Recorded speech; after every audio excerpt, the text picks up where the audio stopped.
Welcome back to Switch to Linux. Well, today I want to talk a little bit about something that I just noticed in the comments of the recent video, that there's a little bit of maybe a lot of conflation between two words that we often throw around. I want to make sure that this community at least gets it right.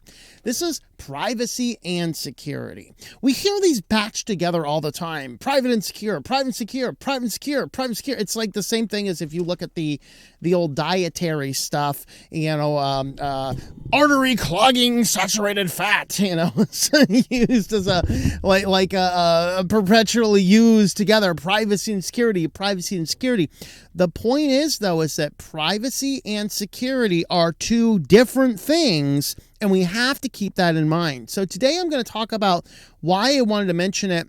I'm going to talk about a few other things that have come across my desk in the last 2 days, and we're going to look at some examples and some raw definitions, because I think that this is really important that we get right. So for starters, let's go ahead and talk about what the two items that kind of started this thing moving. The first is regarding seeing the quote-unquote privacy and security, and of course the latest video, this is the Thorium video here.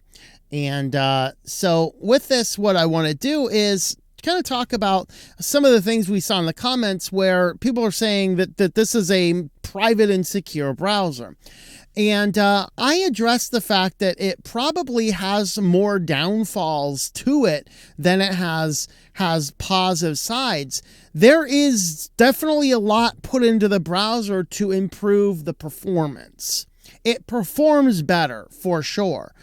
They do talk here about some features for strengthening privacy and security, is what he writes here on his site. And so I flipped through his list to see. There are a few things that do better things for privacy. Disabling flock by default, sure. There are some things that do the attempt to patch things of security, increasing some sandboxing, and also the DNS over HTTPS, which we're going to talk about in a bit as we get into some examples. Because the problem with DNS over HTTPS is it might increase some security, but it definitely negatively impacts privacy. We'll get into why that is. But as you look through the list, my biggest concern with Thorium wasn't that the various patches, it was that as of the day I tested it, it is still over 2 versions back. And so I decided, this is his list of patches and changes.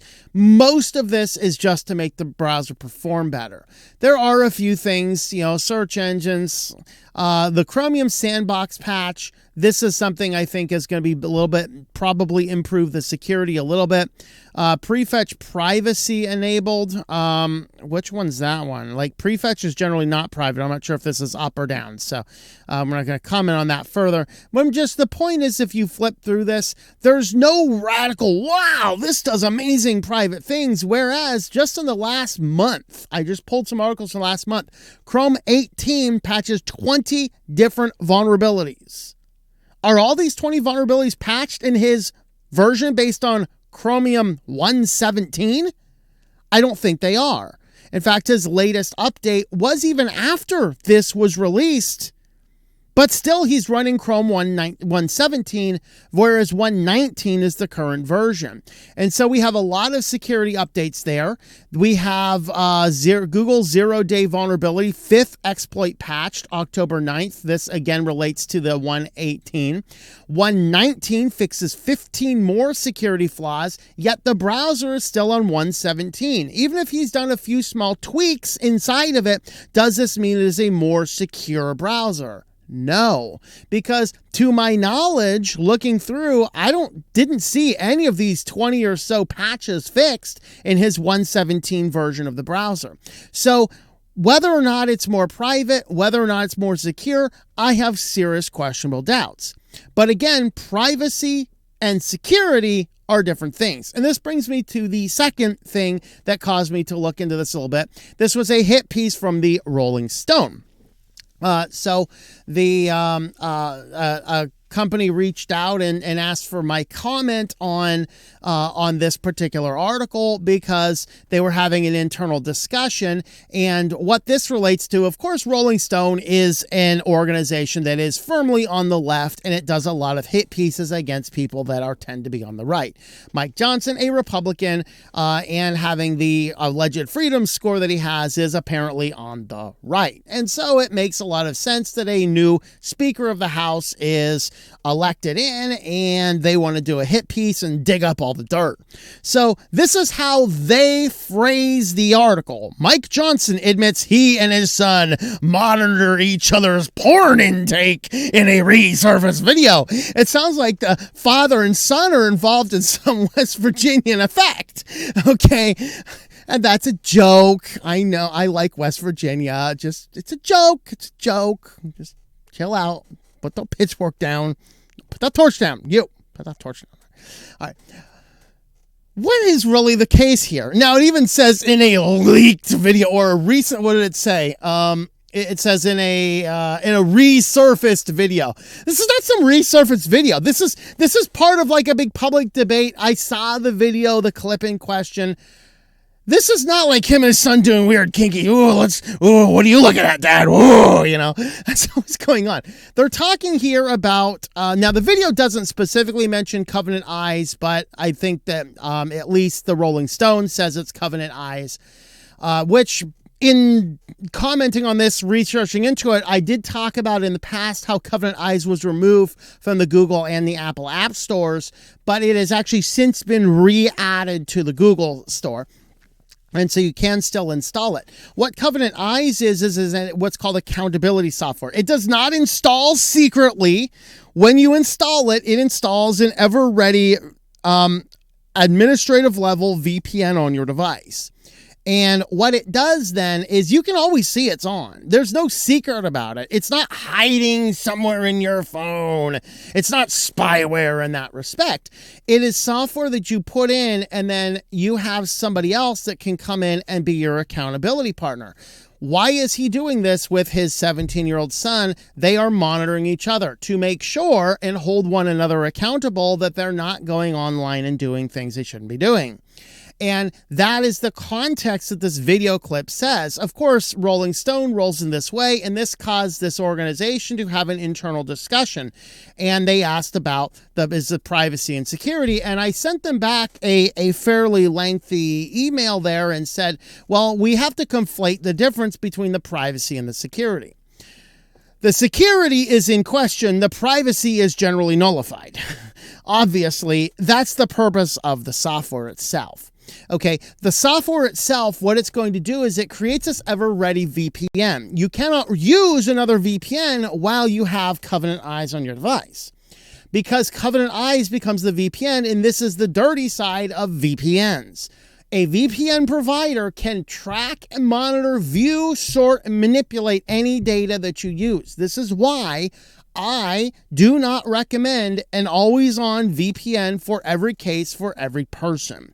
There are times it makes sense to use a VPN. There are times it makes sense to not use a VPN. What Covenant Eyes and all of the other software of those versions do is they create a VPN so they have block lists, and in their case, when a particular website on the block list is detected, it logs it and sends a notification to your accountability partner. Now, because they have a dashboard where the accountability partner can come in and view those requests, all of this data is available on databases on the company server, which means that if the system is perfectly secured, has all security protocols, it lacks an element of privacy because the database is there. Okay, and so this is what introduces us to the distinctions of these two words. What is privacy and what is security? So in thinking about these items, I wrote down 3 key points of privacy. Privacy means data is not captured or collected. In other words, personally identifiable information is not collected if it is not needed. And an element of privacy is that any personally identifiable information is not stored. So if I were to grab, or at least not stored in an online fashion, if I were to grab, buy a book, unfortunately, the laws in this country and most other countries require you to keep business records for 7 years. So if you were to go to my website at ourwalkinchrist.com and buy directly from me one of the books, I am required by the law to keep a record of the sale and the address and the other things involved in that transaction for 7 years. Now, I don't have to keep it on my website. What I could do is I could pull the data from my website, store it in an offline database, which means it is much more secure, and we'll get into the definition of security, because it's not easily out there on some web server that a hacker could breach. We are honoring privacy in that my system doesn't collect any more information than I need to process the sale and the shipping of a book. And so this is really where we get into it. So what is security? Security means parties unknown cannot easily access the system, and protocols are specifically applied to avoid breaches in the system.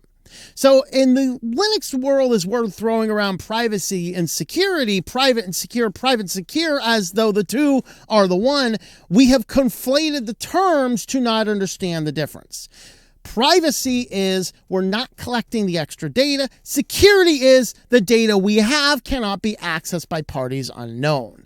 And this is what we have to keep in mind, because there are examples of secure systems that are not private. There are examples of private systems that are not secure. And so we want to go ahead and talk a little bit about those. So here's just a few examples that I wrote down. And there are plenty more. These are just the ideas that you have. Ubuntu. Because it's a popular Linux distribution and this is a Linux channel, I thought it'd be fun to talk about Ubuntu briefly. Ubuntu, I'm going to declare, lacks privacy. Regardless of any security they might have, they're very fast to patch things. A 0-day vulnerability comes down, they usually patch it pretty quick, and if you're going in there and updating the system, you will have a secure system. Why do I say Ubuntu lacks privacy? Because on system install, it wants to collect system information on your device, and even if you say don't do that, it still collects information that says this device didn't want to share such dirty details.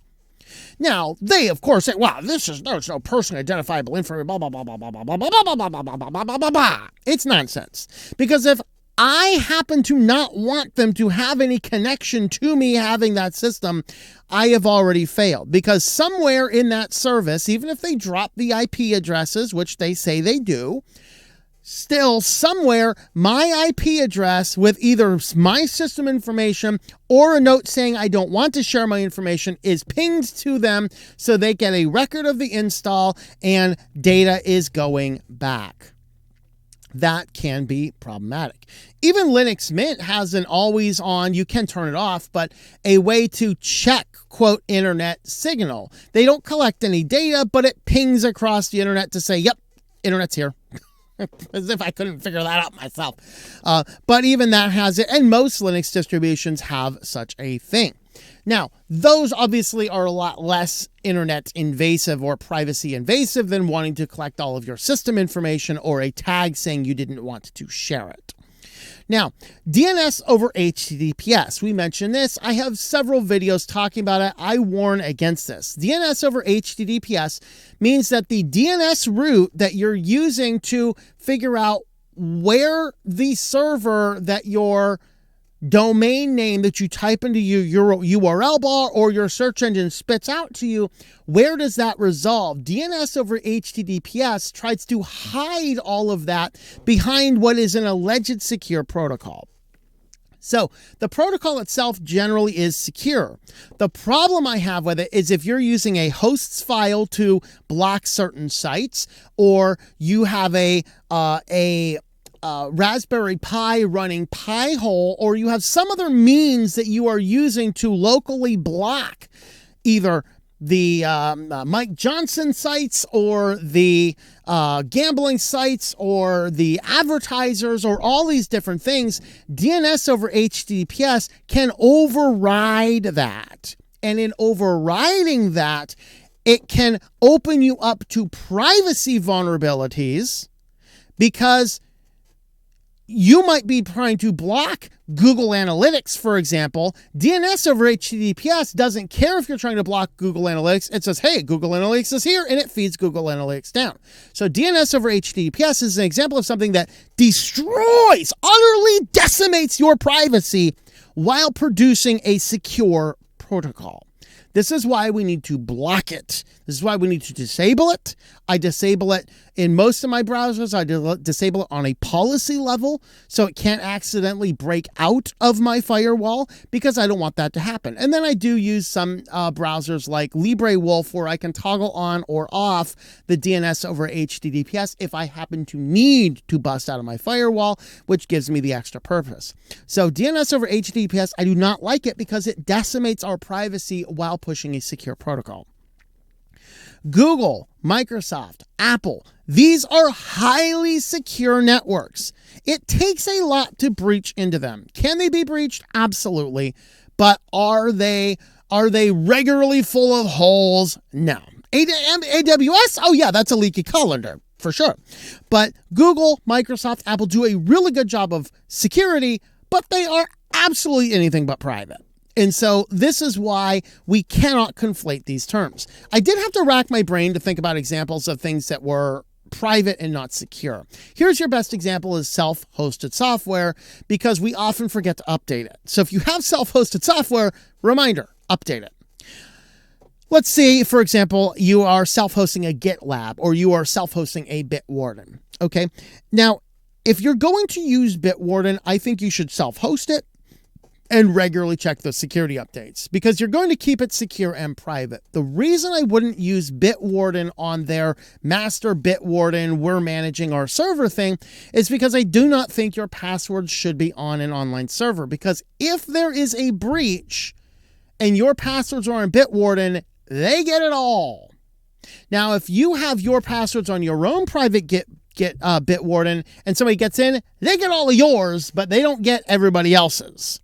So it's more private in that respect. Also, people aren't looking for your server. They know where Bitwarden is. They don't know where Joe Blow's Bitwarden.joeblow.com is. And so in that respect, it is much more private, but if you do not keep the security patches, it lacks security. So if somebody does stumble upon it, they can probably breach it faster. But if they do, they don't get nearly as much information as if everybody, Bitwarden is breached. I use the GitLab example because that is something some companies are self-hosting, not updating on a regular basis, and it introduces the security holes. If you keep that self-hosted software up to date on a regular basis, you are going to have much more secure and much more private data. So those were examples. And so let's look at two Linux distributions that really focus on the two ends of these, not at the mere exclusion of the other, but as a first case protocol. So of course, the first is Qubes. Qubes is, in my opinion, the best secure operating system with a lot done towards privacy. And so there is a lot you can do with Qubes that's private, but its primary means is to be secure. Looking back at the definition, parties unknown can't access, and protocols exist specifically to avoid breachers from accessing the information. This is precisely what Qubes does. And you can look at my introduction to Qubes video where I kind of walk about how this works. This is kind of the Qubes flowchart protocol here. And so the way this works with extra security is we have a series of different stacks. We have a basic template VM, we have app VMs, we have our basic hypervisor and our drive, we have an administrative VM over here, we have a GUI VM over here, which controls your display managers. So all your graphics goes into the display manager. This is shared with the admin and with the app VMs. We have a separate USB system for external devices, thumb drives. We have two two separate network stacks. We have a network stack for basic internet. We have a network stack with the Tor. These both feed into the system firewall. The system firewall will then go back into here. So you'll see that every element is completely isolated from every other element. If there is a system breach through one, there is deep firewalls to save place. This is basically like the like the various firewalls inside of a building designed to prevent more of the building from breaking. Now, can it be breached? Absolutely. This is the same model they used to build the Titanic, which is now sinking at the bottom of the ocean. Okay, so yes, it can be breached, but you're going to have to fight a whole lot harder to breach the security of Qubes than anything else.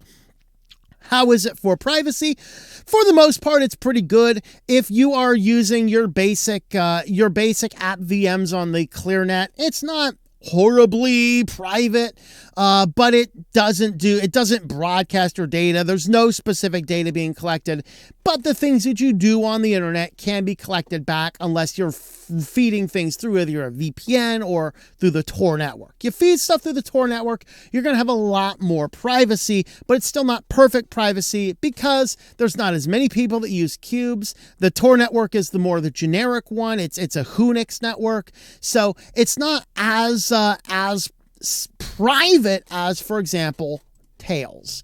Tails is a system designed for the ultimate privacy, although it is still secure, particularly if you're updating it, if you're reading their news bulletins, and you can push it. But I can install Tails on a drive and not update it for a year and keep using it, in which case my privacy is still going to be very good, but my security might lag behind. Tails works by creating a system that every single instance of Tails on the internet looks identical, and so you vanish into the crowd, producing the absolute best privacy, better privacy than you're going to get on Qubes. The security, not as much as Qubes because it is still a single system, not isolated by the various VMs and the networks, and so it's not as secure per se. It is still possible to breach through the firewall. It is still possible to get into the system. A 0-day vulnerability will allow somebody to get in and access the system easier than if you're on Qubes, but Tails is designed more for privacy ahead of security. Qubes is designed for security ahead of privacy.